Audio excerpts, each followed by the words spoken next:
আজকে মটন কষা বানিয়েছি।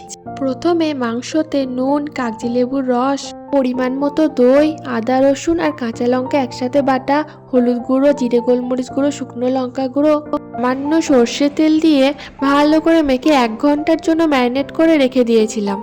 এরপর একটা কড়াইয়ে তেল গরম করে ওতে এলাচ, গোটা শুকনো লঙ্কা, তেজপাতা, কটা লবঙ্গ ফেলে দিলাম। পেঁয়াজ কুচি দিয়ে ভালো করে ভেজে নিয়ে এরপর এক এক করে সব মশলা যেমন আদা রসুন আর লঙ্কা বাটা, জিরে গোলমরিচ গুঁড়ো, হলুদ গুঁড়ো, শুকনো লঙ্কা গুঁড়ো, ধনে গুঁড়ো দিয়ে ভালো করে কষে নিয়ে তারপর ম্যারিনেট করা মাংসগুলো দিয়ে দিলাম। মাংসের থেকে বের হওয়া জলগুলো মরে গেলে আমি টমেটো কুচিগুলো দিয়ে দিলাম। যতক্ষণ না সেদ্ধ হচ্ছে একটু করে জল দিয়ে রান্না করতে থাকলাম। আপনারা পারলেন প্রেসার কুকারেও দিতে পারেন। কাজু আর পোস্ত বাটা দিয়ে 4 থেকে 5 মিনিট রান্না করে একটু গরম মশলা, ধনেপাতা ছিটিয়ে দিয়ে নামিয়ে নিলাম।